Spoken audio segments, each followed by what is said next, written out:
Let's say you're a fire warrior standing on the blood-red sands of Arkanasha, outnumbered 400 to 1 by savage orcs. Your commanding officer, a young Shazo named Farsight, hands you a data slate containing the Book of the Beast, a tactical manual he's somehow written while simultaneously commanding a war effort against impossible odds. Inside are detailed breakdowns of orc language, psychology, and battle doctrine. This Tau commander doesn't just fight enemies, he understands them better than they understand themselves. While other commanders would throw your life away in hopeless frontal assaults, Farsight has spent months studying the enemy, learning their weaknesses, using your limited forces like a scalpel rather than a hammer. When the Ethereals order a complete evacuation and abandonment of the planet you've nearly liberated, you watch Farsight's face carefully. For just a moment you see it, the first flicker of doubt about the wisdom of your species' leaders. So that's where it started.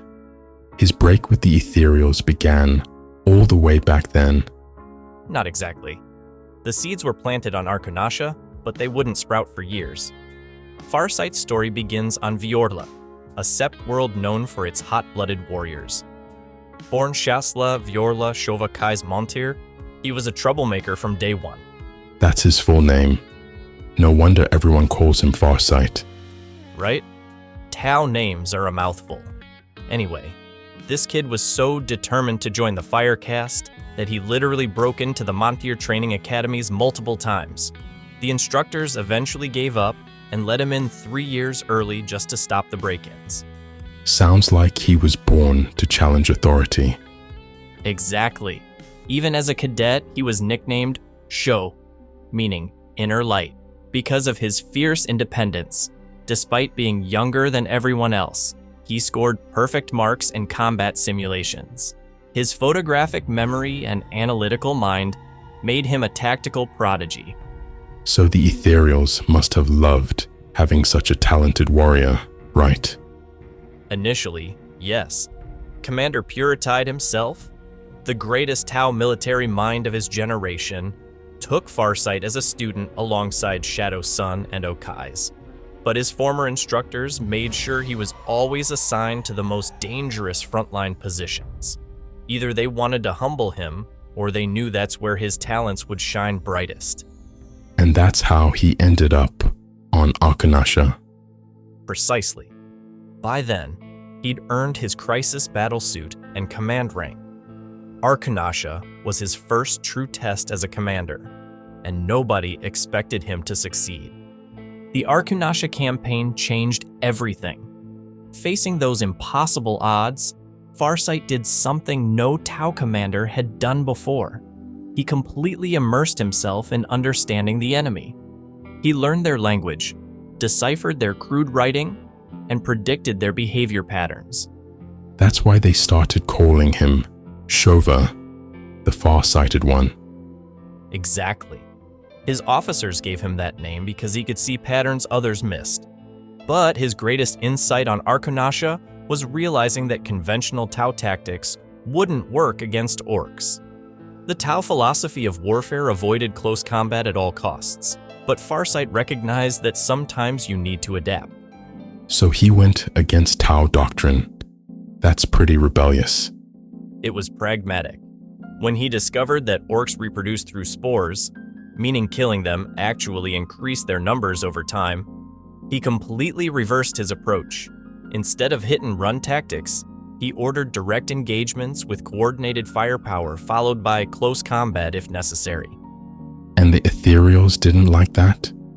They ordered a complete withdrawal from Arkanasha just as Farsight was about to win.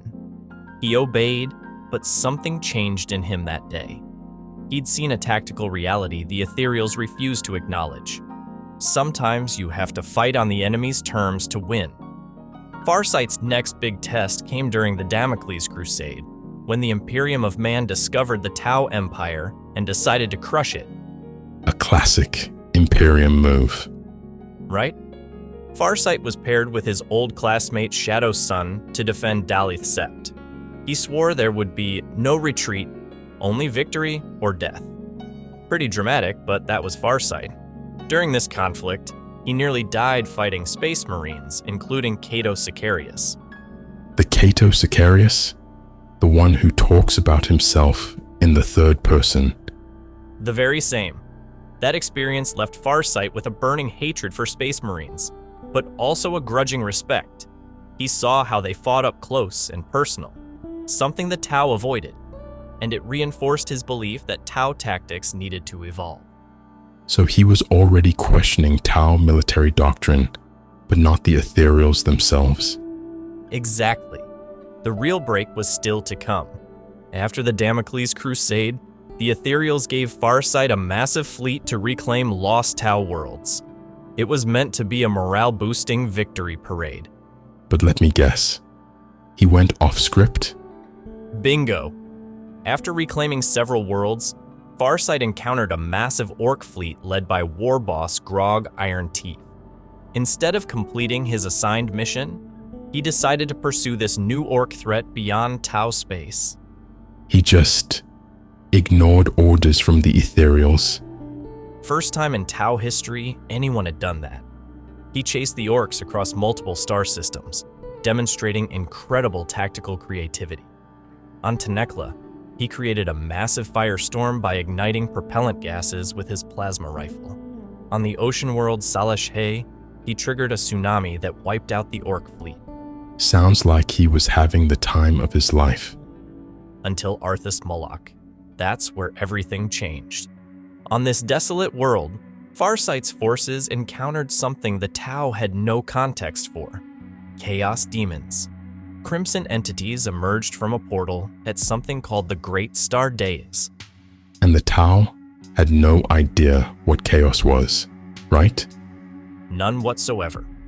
Their rational, atheistic worldview had no framework for understanding demonic entities. Farsight stared into the portal and saw, in his words, 1 trillion terrible deaths. The experience traumatized him so severely he collapsed. And the ethereals with him? All killed. When Farsight recovered, he took up a mysterious weapon called the Dawn Blade and somehow managed to close the portal and defeat the demons. But the experience shattered his worldview completely. So he realized the universe wasn't the orderly, rational place the ethereals claimed. Exactly. And he suspected the ethereals knew about these threats, but kept them hidden from the Tau people. That's when the seeds of doubt planted on Arkanasha finally bloomed. After Arthas Moloch, Farsight returned to his conquered worlds beyond the Damocles Gulf. When Ethereal Supreme Aunva ordered him to return and explain what happened, Farsight did something unprecedented. He refused. He ghosted the Ethereal Supreme. That is unconventional. More than that, he established the Farsight enclaves as independent Tau settlements with no ethereal presence allowed. He created a military junta government with elected councils, broke down caste barriers, and established a culture that valued martyrdom as the highest expression of service. So he basically created Tau democracy. A militaristic version? Yes.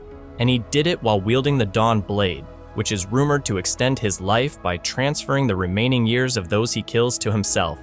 That's how he's lived for over 3 centuries when Tau normally live only 80 years or so. So, he's basically an immortal rebel leader.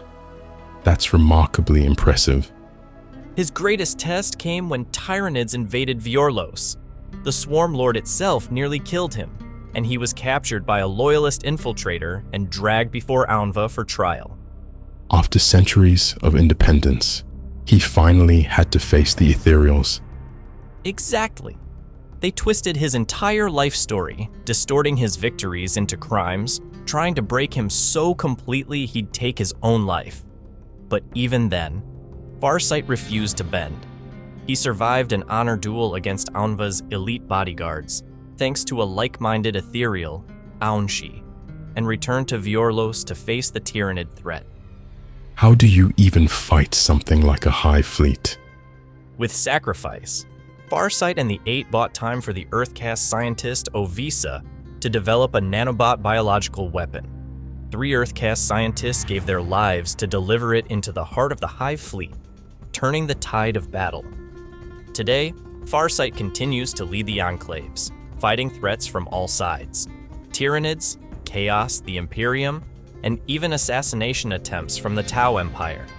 During the recent Arcs of Omen campaign, he was forced to return to Arthas Moloch and nearly fell to Chaos corruption before pulling himself back. So what's his legacy? Hero or traitor? That's the question, isn't it? To the Ethereals, he's the greatest traitor in Tau history. To his followers, he's a visionary who freed them from control and showed them the truth about the universe. Personally, I think his greatest achievement is independence itself, proving that Tau can determine their own destiny without ethereal guidance. Sounds like the ultimate rebel to me. The ultimate survivor too. 300 years and counting, fighting for a vision of the greater good that values freedom as much as unity.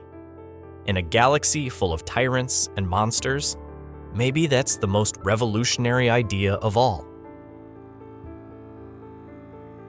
If you want to learn more about the Warhammer 40k universe, subscribe and check out the links in the description to read up on Farsight or to get his mini.